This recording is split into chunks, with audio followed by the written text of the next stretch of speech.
Welcome back to the United States of America, everybody. As always, I'm your midget co-host, Brandon Lirio, three-time Mr. Natural Olympia. And on the other side is my giantess of an Amazonian, even though she's probably about the same height as me, Layla Pollock, our figure pro. Say hi, Layla. Hi! Can they hear me from all the way down here? Listen, if they can hear me and they're not listening to me, they're listening to you. Yeah, they can't see me. I'm 5 foot, 100 pounds. Oh, that seat makes you look much bigger. Yeah, but as a guy only being 5'5", I feel like that means if I was a girl, I'd be like 4'2". Right? Better college for free.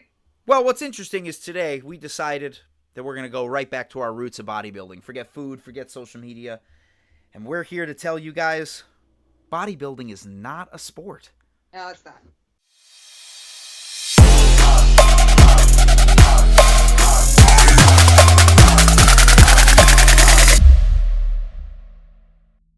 I usually then come back from the intro and have some kitschy way of telling you that this was a clickbait title. We're going to go over some cool information and some education. Only thing I'm going to tell you guys right now is that this is 100% a feelings-based podcast. We, and by we, I mean me and Layla, are just going to word diarrhea into the cameras about how we feel about bodybuilding and whether or not it's a sport. Now, right before we started filming, you said something about me in terms of my perspective on the sport. What did you say I was in terms of bodybuilding as a sport? An industry lifer, an industry, like, professional. Like, this is what you do. Sure. You're fully involved with the federations, and I'm just here like a lab rat that you discovered that is now going into this, and I'm like, however, I don't think it's a sport. To my detriment, Start. That's basically like saying I'm an industry leader in this brand new type of chiropractic medicine that's only made for newts and geckos, right? I may know exactly what I'm talking about as it relates to the subject matter, but realistically, it's our own circles.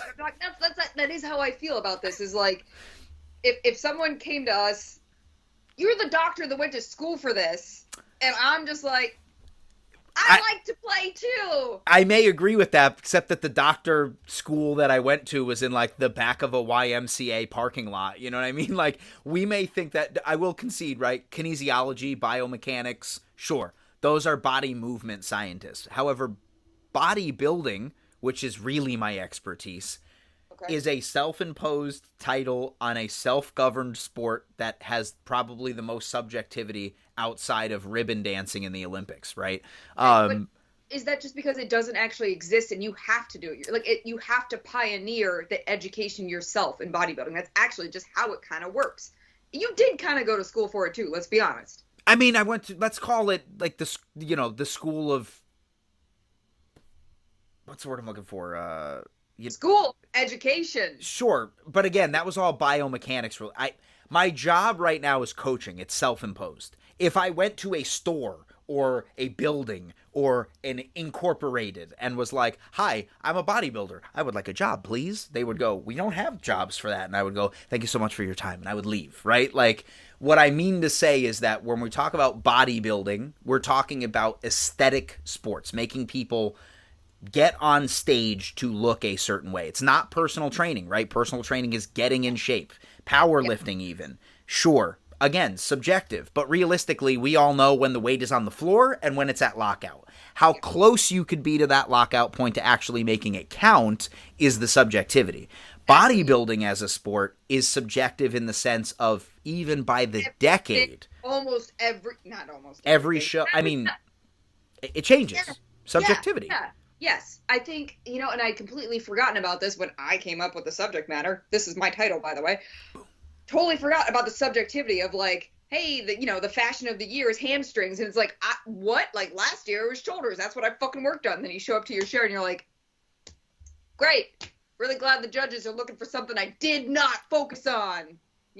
Now, anyway, I jumped way ahead. No, you didn't. Because realistically, this is the staple of the sport, right? You don't have a sport without judges' criteria. Look, I hate that I'm bringing this up. I watched the Giants get absolutely fucking butt stomped yesterday, 40 to. I actually didn't. Didn't watch it after halftime. I was like, that's it, game's over. However, the reason I bring that up is to say, even the subjectivity of physical distances. Was the ball in the end zone? Was it not? Was it personal foul? Did they jump the line? Was it a false start? Whatever, right? Yes. Whether or not you like football or don't, the same subjectivity exists where it's whatever the definition of it is. Yes, yes. So there are protocols, there are rules, there are things that become written down in paper. And they're subjective.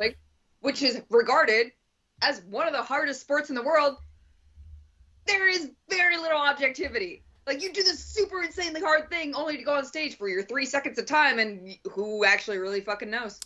So, if we say that, and we travel down that road, which I agree with you 100% on, my devil's advocate argument has always been this.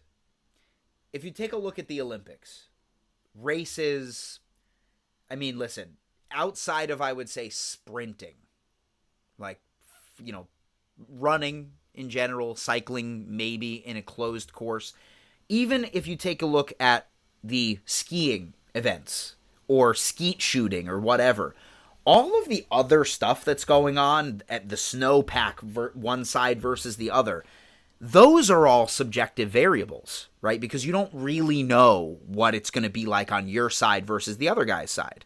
Running, right? The track is what it is, and the track's sizes have been adjusted so that everybody runs the exact same distance, and it's laser tracked, GPS tracked, people's equipment is checked.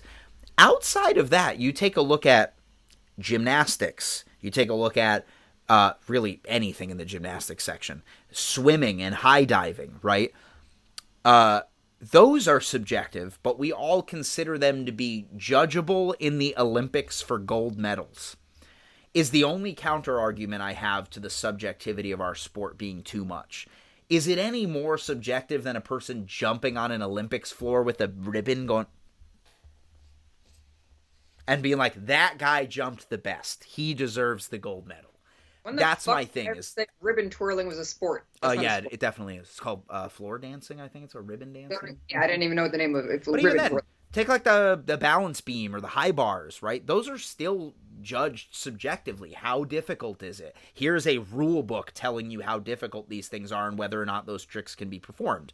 So I would argue, can bodybuilding be an Olympic sport? And is it arguably the inception of a sport that could be in the Olympics? Sure, it's no less subjective than those things, but the bodies and how we train to get there, right? The fun part of it, I would argue.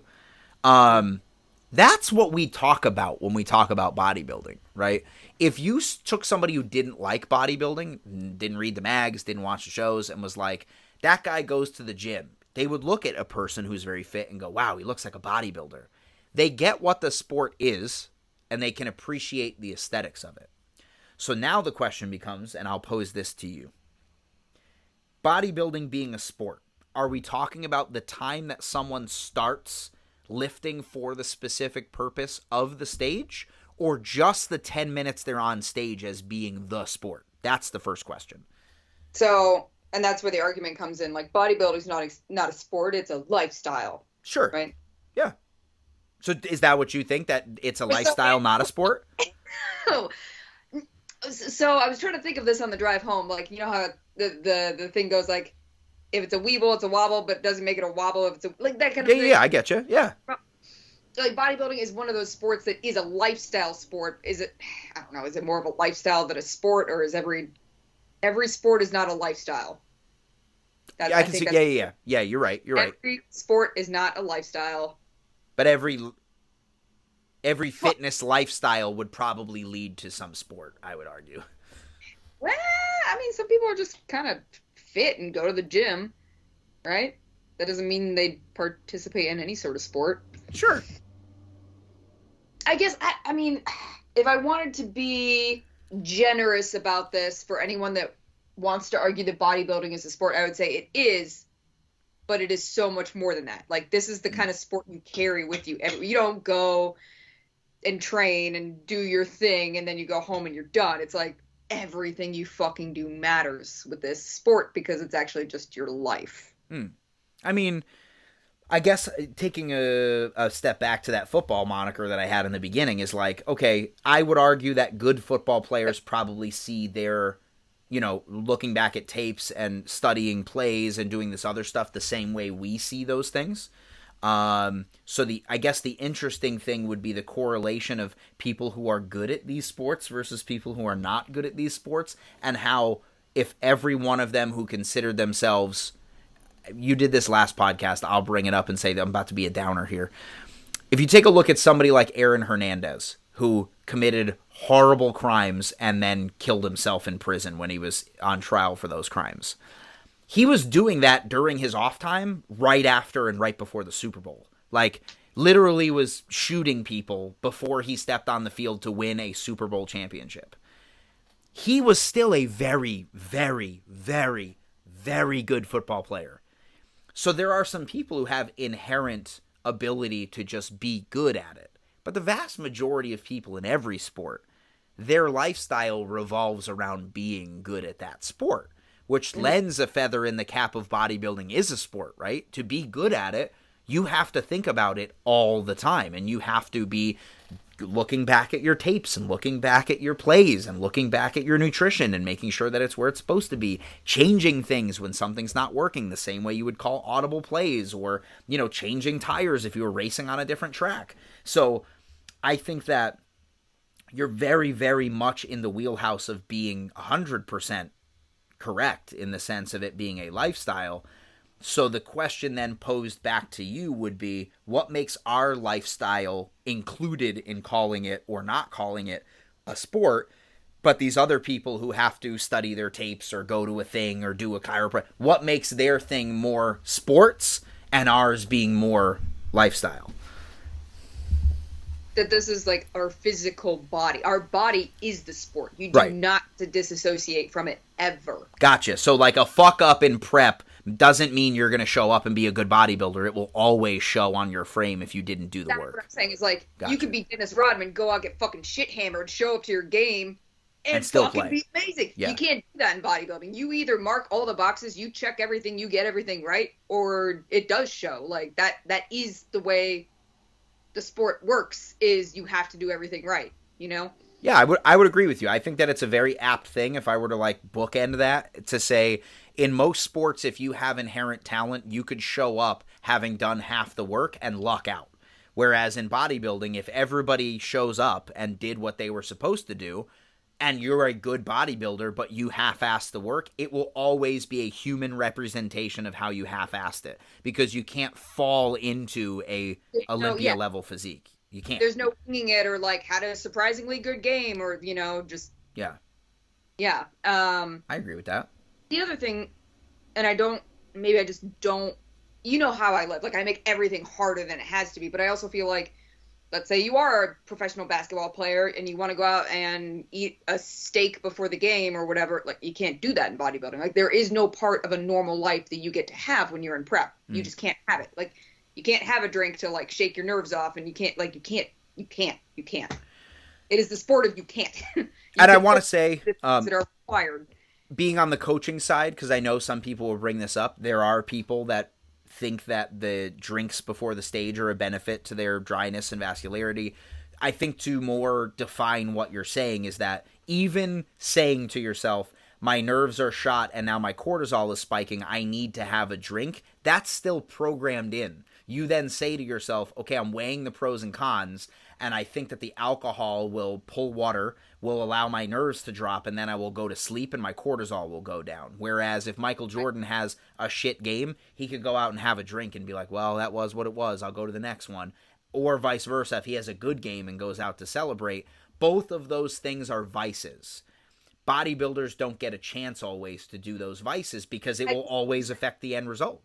I guess that's what I'm saying, is like, every other athlete I can think of, you can have a way out. You can do something that you're allowed to do that won't affect your performance, or that will affect your performance. In bodybuilding, you really can't.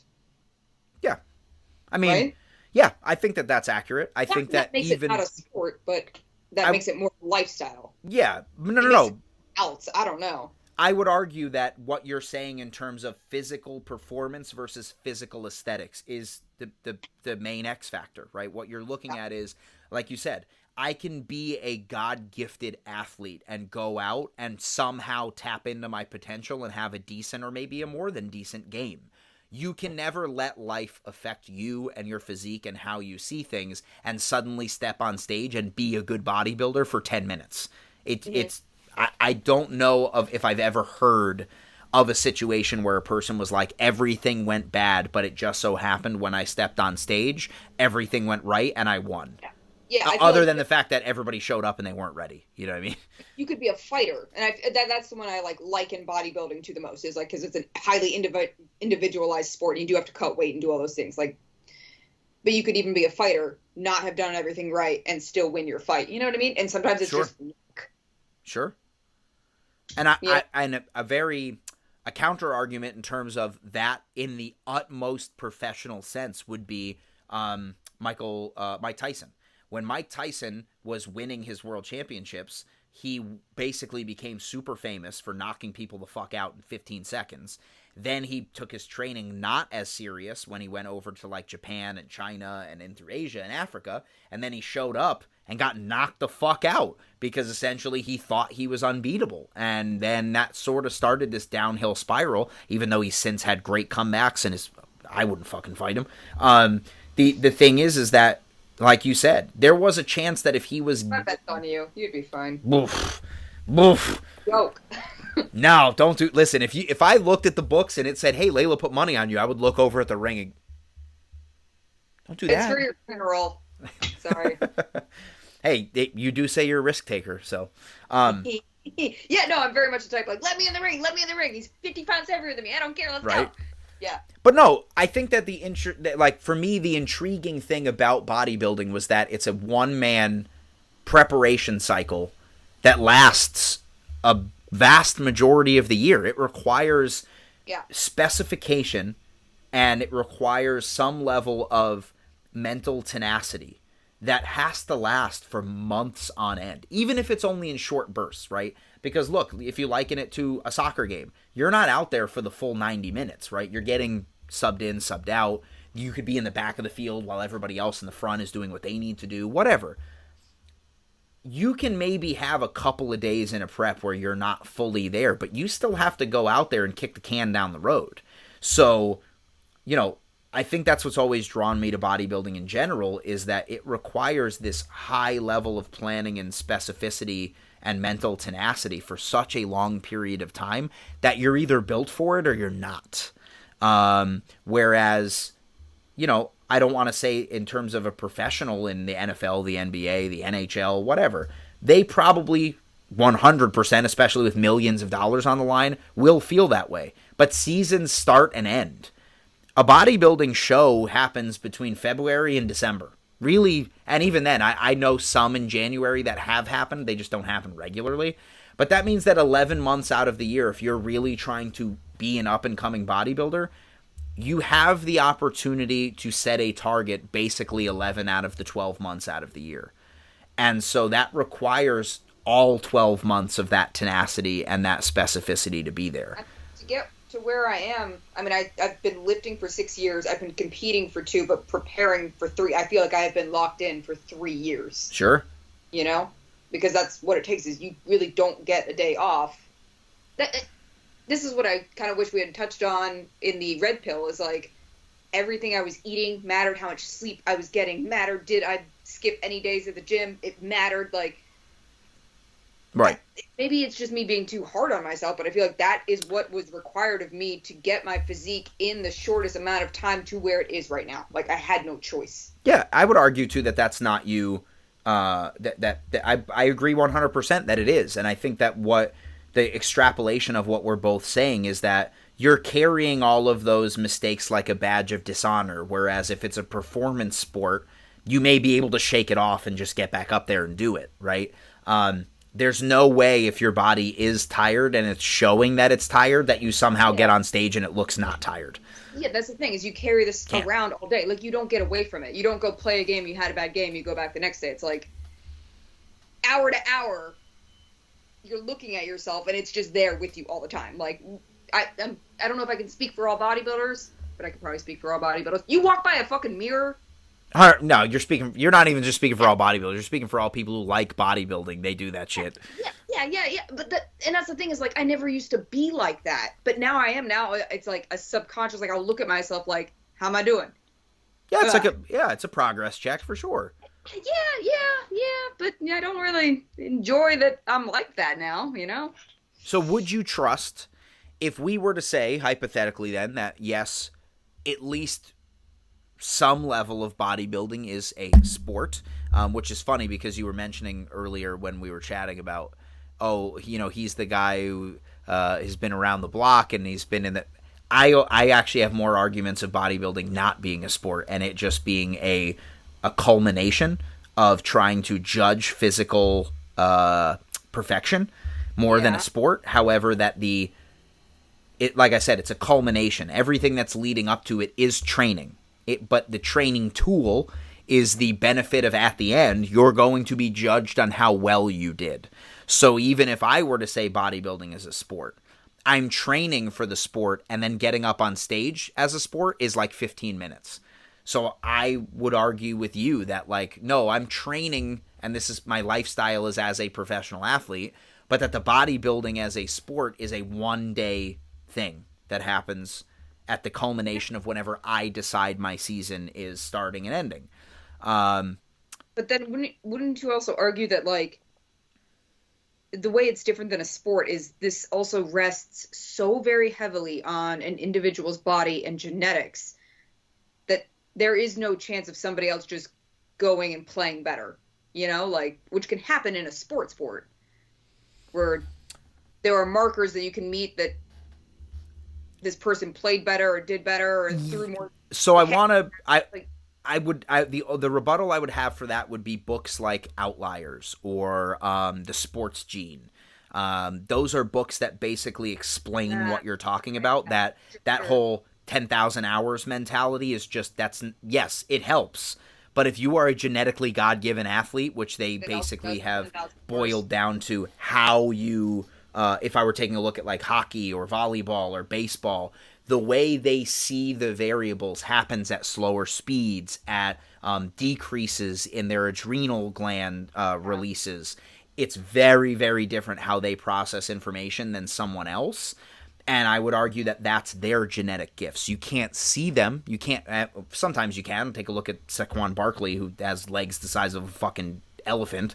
But a lot of times you can't, right? You're asking someone to do their part at its maximum, and sometimes that's how they process information, how they disseminate information, how quickly they can do something to a millisecond degree. Yeah. And that's genetically factored, I would argue. But I think I think the easier way to say that would be, I can lean on other people who may be better at certain other things and be a decent enough statistical athlete to be considered elite on a team. Whereas in bodybuilding, you don't get a team. You either are or you aren't. And maybe that's like me promoting the argument that maybe it's like it's beyond a sport. Like, it is, bodybuilding is something, but I don't know if it's a sport. Because it really is, the criteria is so specific and so rigid to be able to do very well at it. Like, there are people that probably want to, like, the people that go to Dorian Yates and they're like, I want to be a bodybuilder. What do you think? And he's like, don't. No. Yeah, don't. This episode of the podcast is brought to you by Nirvana Super. Nirvana Super is HMB-infused water formulated by Dr. Naji, who is one of the lead medical research scientists at Vanderbilt University. Originally used to help stop muscle wasting in trauma victims as well as disease-ridden patients, this recovery tool boasts benefits like faster muscle recovery, increased joint health, a rise in physical endurance capabilities during exercising, and can even slow the appearance of aging. It also comes in some seriously good flavors and multiple delivery methods. So if you want to figure out how HMB can help you today, visit feelsuper.com and use Natty at checkout to save.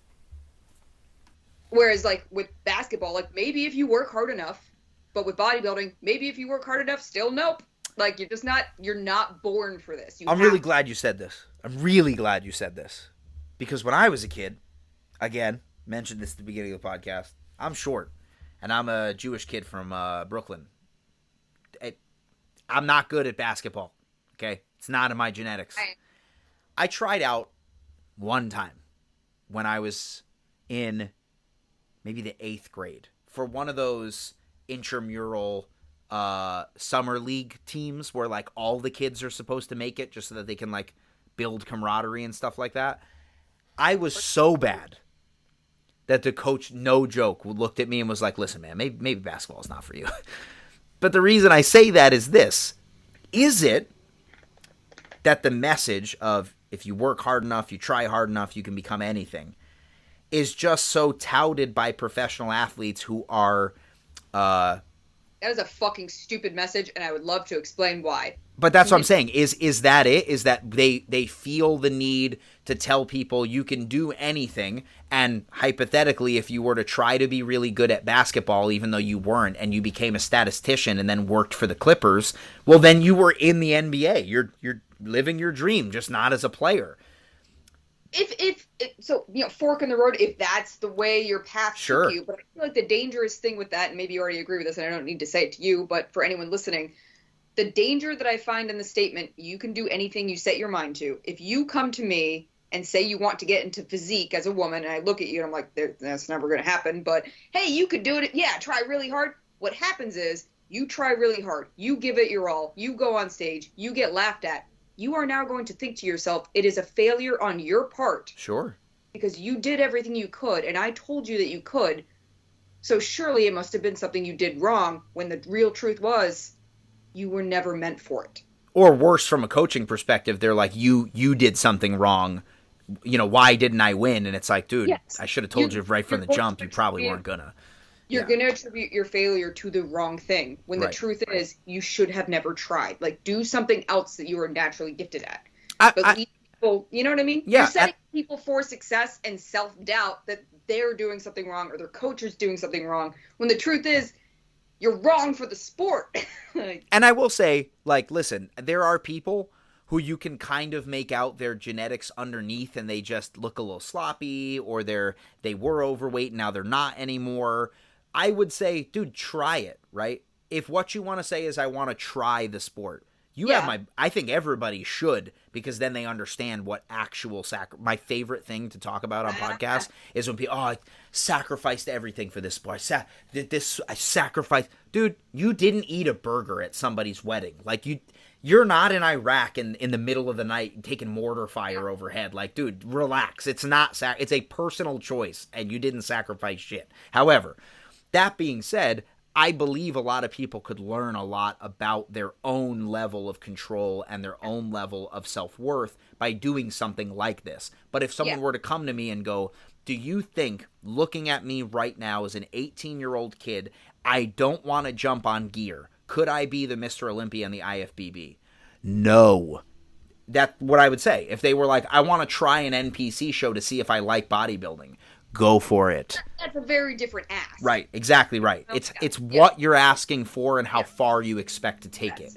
Yeah, like, no, I'm not going to just trash some girl that wants to be a physique competitor. Some people do. Try, you're going to suck. Like, no, but I'm going to tell her the truth. Like, the build you have is not the particular, fit for that division. That's what I would say. I would say incredibly difficult for you. I say that. I'll find a nicer way to say it, maybe, if I But feel divisions, like... you made a good point with the divisions, where it's like, you may be a decent fitness competitor, not in the physique category. You don't have the musculature for it. If you don't want to jump on gear, it's not going to happen for you. But you look great for bikini. Try it out. See if you like it. That's what I mean, but I know you would say that too. What I mean to say with that is just, there are people out there who are like, no, like, don't bodybuild. It's not for you. And it's like, dude, they've never even trained like a couple months in their life. You don't know what their genetics is going to bring out. Let them try it. Well, yeah, some people are capable. They will fucking wow you. Yeah. There's some wild cards out there. I coached. I don't think my coach at the time believed that I was going to... What did I do? I cut from 121 pounds to 97 in 10 weeks. Damn, dude. It was nuts. Yeah, these are the preps I've told you about where I was like, I think I'm dying. Yeah. I think Which I'm dying. We've said before on this podcast, it is a controlled level of just killing yourself very slowly. You just don't hope you take it that far. Yes, yeah. I mean, that ultimately, you are starving. And eventually, if you starve enough, you will die. Like, it is not a sustainable place to be at all. But yeah, I still remember his face. He was like, what the fuck when I showed up like fully shredded. Yeah. Like, yeah.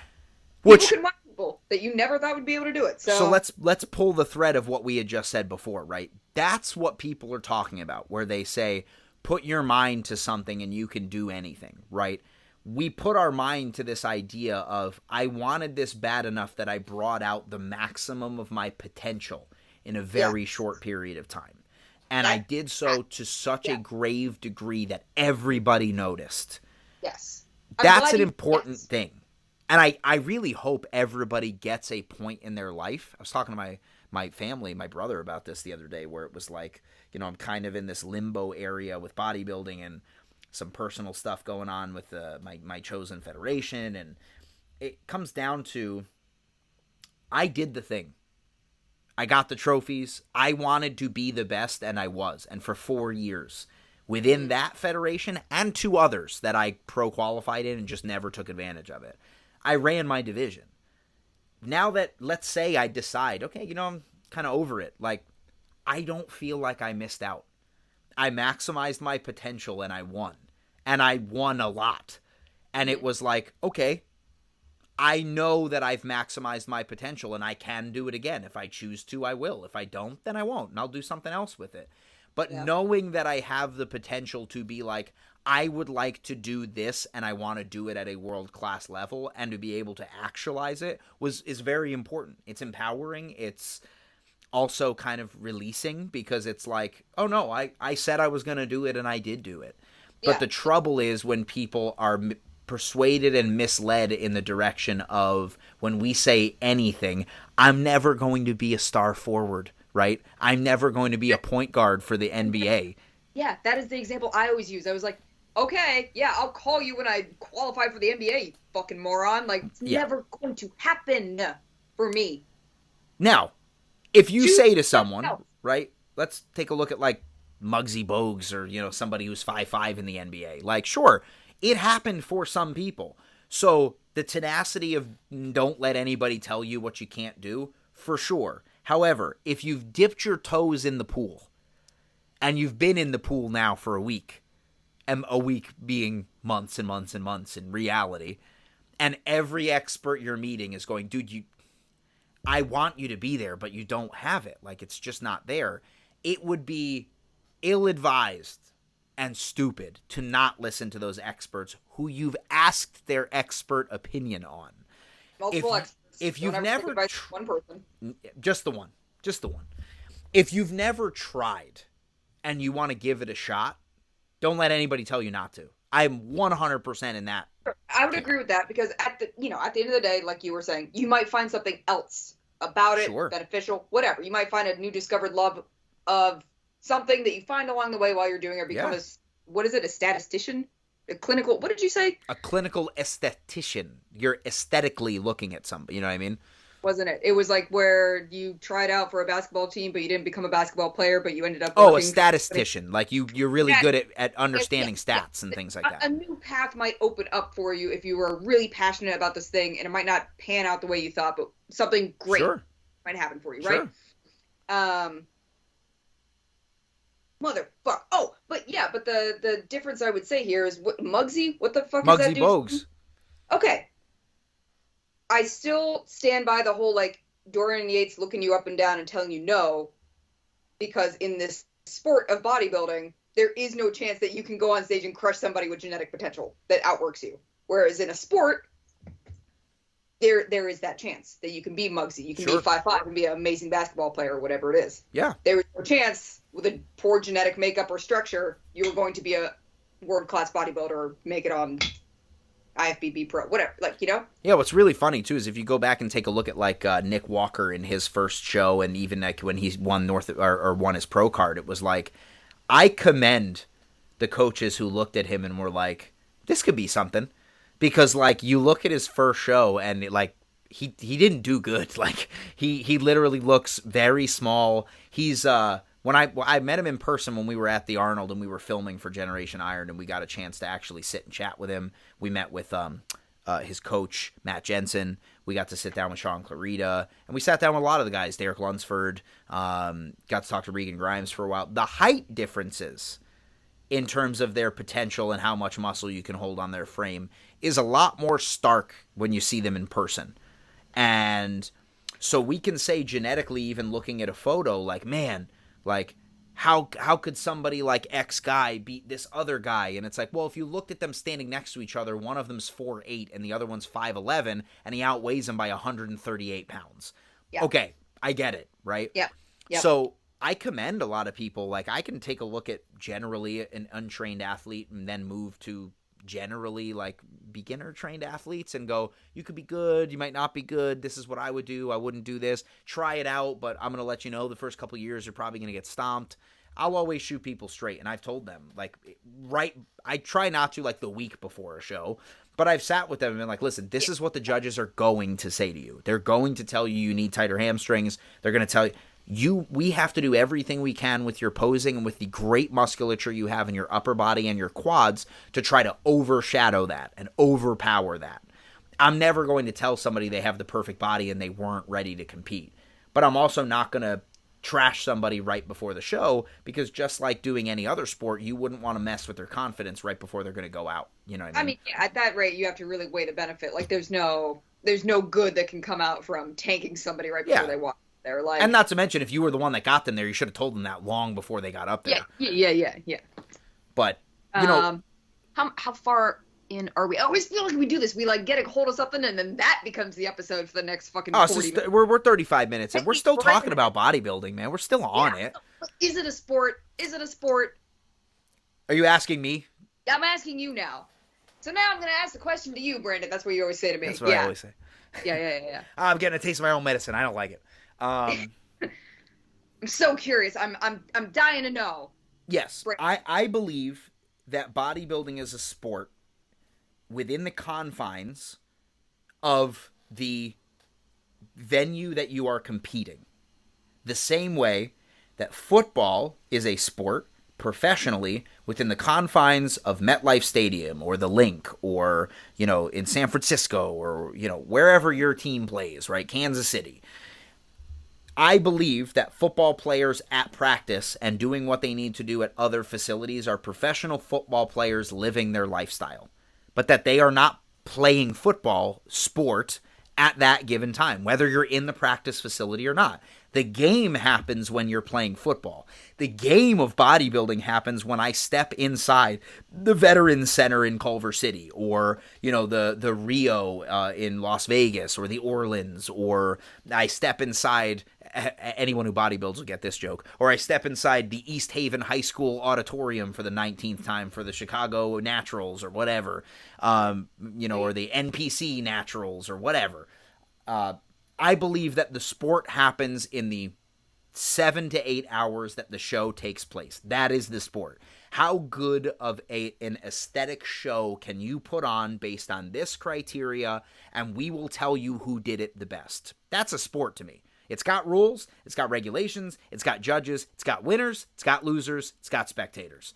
That sounds like a sport to me, and by every aspect, everything outside of that you monetize, that you personify, that you glorify, that you just want everybody to take advantage of, is the training that makes the lifestyle of a bodybuilder all-encompassing. But that stuff is just training the same way, you know, people doing kicks and snaps or, you know, taking shots on goal when nobody's on the field. You're not playing soccer. You're just practicing. It's the same thing we're doing in the gym. We're taking what our genetic potential is and trying to maximize it so that when we play the game, then we can play the sport when we step into the venue. That's what I feel about it.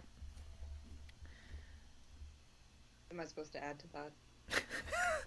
I think that the important thing for you to add would be having just gone pro and having been on stages that are both tested and untested and training the way that you do, either with coaches or without them. Do you believe that the sport of bodybuilding, as it relates to even just stepping in the venue to compete, can be regulated to the extent of every other professional sport in our industry, where it would be widely accepted that the winners are the winners and the losers are the losers to at least a 51% majority of people saying so? Or do you believe that because of the subjectiveness of aesthetics and what people just like to see on bodies and don't like to see, it can't be a sport, it's more of just a personal lifestyle choice, and we're crowning our own champions because we all exist in these general guidelines? That's really tough. And I think that's a tough question for me to answer personally, because I actually don't even know myself what all the criteria is for even my own division. Sure. Yeah. So without knowing that, it'd be hard to comment on that, whether or not, I mean, like, what comes to mind is like that Olympia year where Phil Heath won and Kai Green should have, in my personal opinion. Yep, there was also the year when Victor Martinez should have won, even though Jay Cutler won, or the last two Olympias that Ronnie Coleman won. Yeah. And that's the thing, is like, us saying those things right now, is that applied to any other sport where it's like, Michael Jordan should have won, this person should have won, like, or that team should have won. Like, it just doesn't seem to happen that way. The chips can't fall that way. I would say, like, the only exception to that rule would be when fighting. Actually, fighting is a good one. Yeah, but again, the referees, even in professional sports, sometimes get the calls wrong, and that will destroy the drive that they've had, which means they didn't score, or they'll pull them back from the goal line, which means that they didn't actually get the points, and then they lose the ball. But it happens less. I'll give you that. And I think that one of the things that people don't know, and I'm actually curious to know if you know this. I probably don't. The people who stand on an NFL field that are the referees, most of them are CEOs of major companies. Do you know why? No. Because then I don't need to accept your shitty $100,000 to rig the game. So essentially what you have is people who are well paid enough that all they need to do is their job. Whereas... So that you're saying they can't be... I want to say can't. The NBA has a very, very well-known case where the guy actually was bought off. And then there are people who bet on games. It's possible. But it's less likely because it will ruin the capability of all of their other stuff, which made them rich. So... then the question becomes, if that's a fail-safe that other sports have, where they have very well-paid judges, I will be the first to tell you, I know what natural judges get paid. I know what I've gotten paid. I don't know what the IFBB pays their judges. I don't have any idea.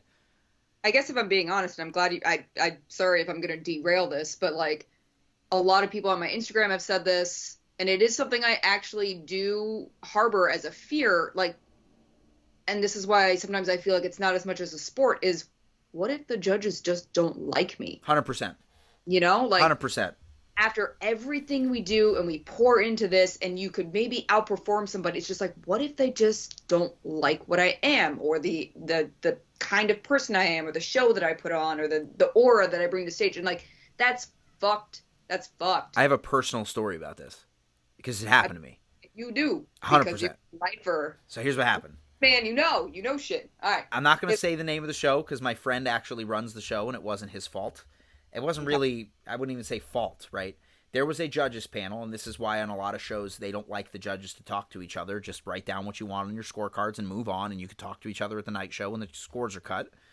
Okay. There was a female judge and two other judges that were friends with this female judge. All of them happen to be female. And it was a small division of me and one other person on years between when I won the Olympias and the Team USA and Nationals and the Universe. So I was in the middle of my title runs. It was the only show that I lost in 3.5 years, up until my recent Olympia win, second and third places. I went to them after the show because I believed that I had enough. I didn't dial it in all the way, but on purpose, because I knew the Olympia was coming.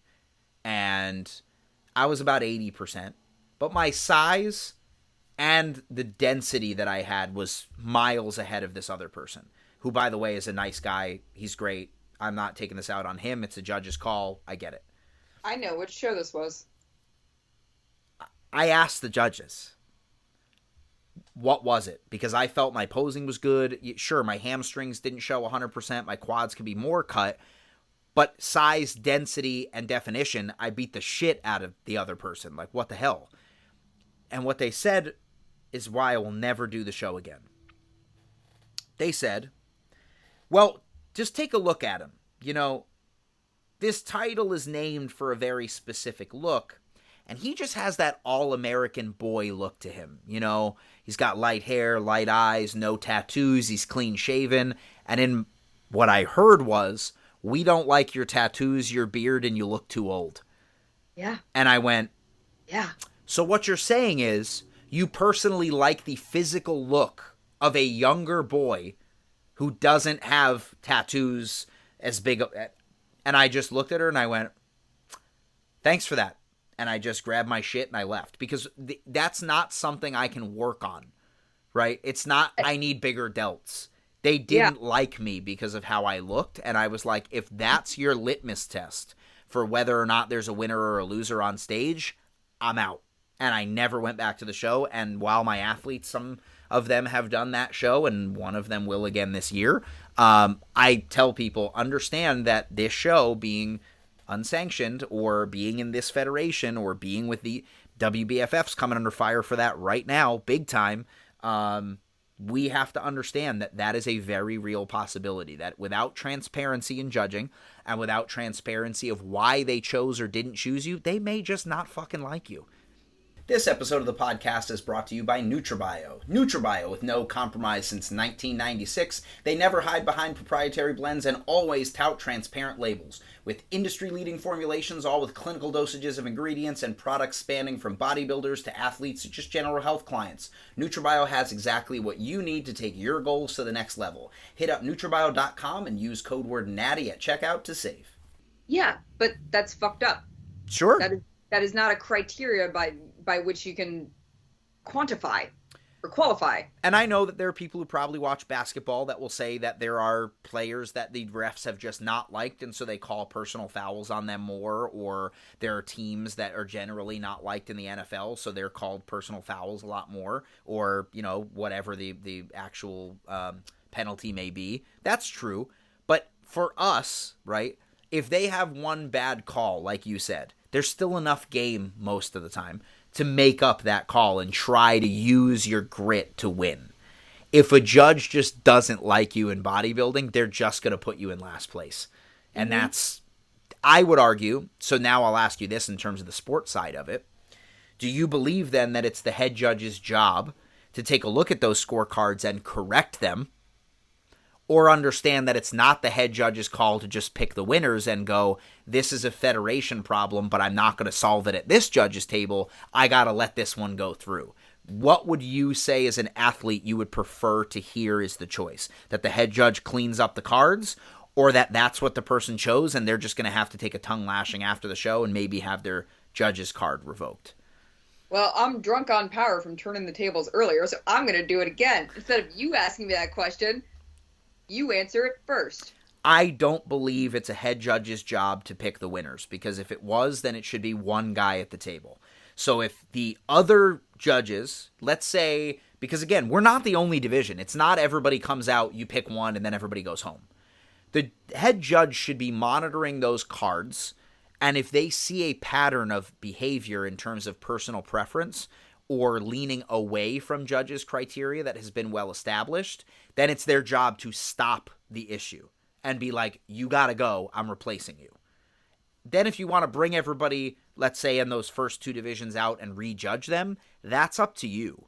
But it should not be the judge just omitting scores because he feels or she feels like they don't understand. Because then why don't you just pick the winners and everybody will just agree with you or disagree with you? When you ask, yeah, I'm absolutely inclined to say, like, no, that is not the answer. You can't just have one person go around correcting scorecards, because what if they don't like you? Right. Then they're really fucked. But being as I'm not a judge and I've never seen a scorecard in my life, how in the world did they mark you down if there is a qualifiable point system? You know, like, so when there isn't a broad hair and blue eyes checkmark box, so what did they do? That depends on what federation you're talking about, because some federations have their scores. Hey, how much did this person get on muscularity? How much did they get on this? The vast majority of divisions and federations, especially when it considers amateurs, is what we call rack and stack, which is if there's 5 athletes, someone's getting 5 points, someone's getting 4 points, someone's getting 3, someone's getting 2, someone's getting 1, and you have to write down why you, and you don't have to, actually. Let me rephrase that. It is expected that you should be able to quantify why you felt that way, which is why I went to the judges' table and asked them. Yeah. But that was their feedback to me. Is that system bomb-proof? Because then I feel like that does leave a lot of wiggle room for doing what they did to you. Yeah, huge amounts. Because I feel like, yeah. So maybe get rid of that kind of point system that seems like leaves a lot of margin for personal preference and subjectivity. Like, I would then have to say 5 out of 5 or not.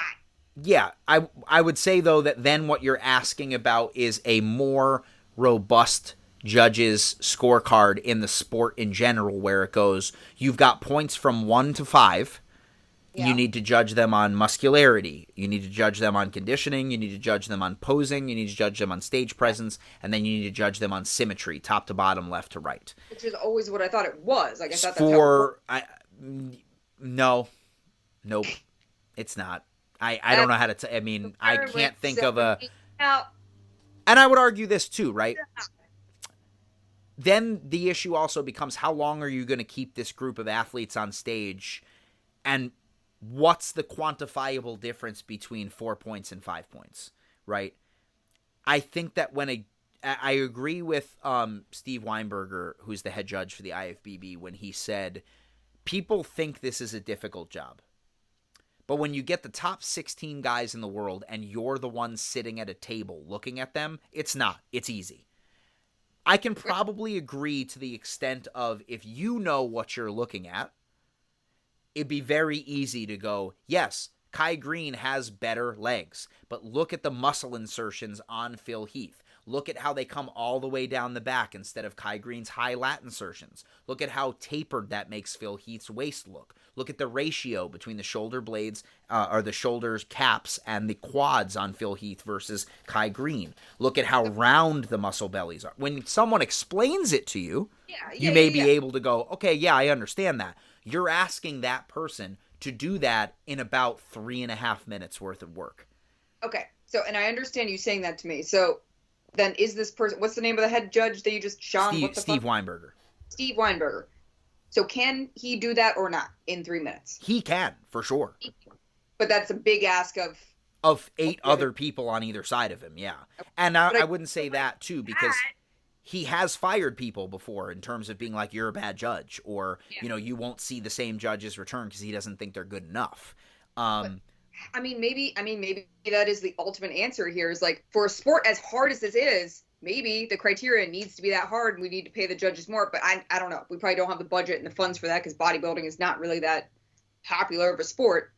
What I'm saying is, if we're going to be doing the hardest sport in the world and being judged by people where things might get subjective,